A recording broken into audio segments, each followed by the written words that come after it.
right, that was a president speaking out from the White House not long ago, Wolf. And of course, the big question now is who's going to vote for this deal? That's not a done deal until the Senate votes, the House votes, and they pass the legislation. Let's bring in one Republican, Congressman Michael Grimm. He's joining us, Republican of New York. Are you in favor? Are you going to vote in favor of this agreement, Congressman? Yes, I am.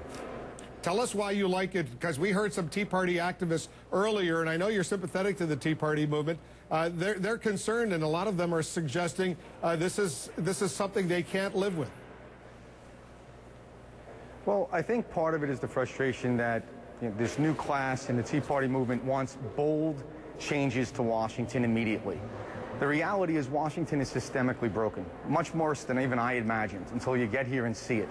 And to have bold changes to something so systemically broken is going to take time. So I understand their frustration. This certainly is not perfect. I would have liked to have had more cuts, but this is definitely a step in the right direction.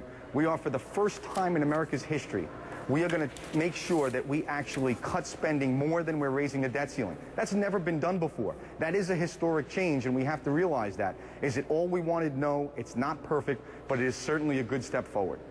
Do you believe that the Speaker, and Don Lemon is going to come in with a question as well, Congressman, but do you believe the Speaker will have a majority of the Republican caucus on board when the roll call comes forward maybe as early as tomorrow on the House floor? Yes, I do, and I based on the fact that we just passed Boehner's bill, and this is very, very similar. So I think that my conference will be there to support the Speaker and to support this plan and be able to move forward past this debt ceiling crisis. But I want to make a point here.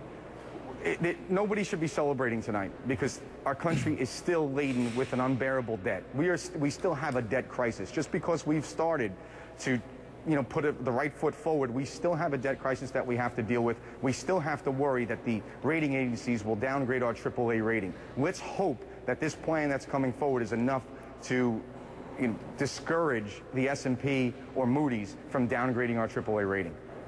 Representative, you were originally against raising the debt ceiling. Why? What changed your mind about that in the final hours? Well, from the beginning, I said the same thing, that I would not raise the debt ceiling unless there were substantial cuts and systemic reforms. This plan does have cuts, and more importantly, it has the caps, and it also brings up the balanced budget amendment, which I think is extremely important to this debate. The American people have the right. They've earned it.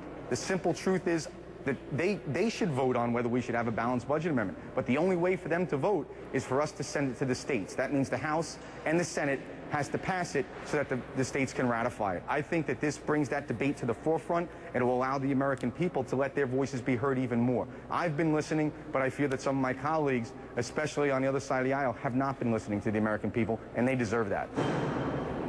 Representative Grimm, thank you. All right, Don, thank you, and thank you, Congressman, for joining us. Let's bring back our chief political analyst, Gloria Borger, to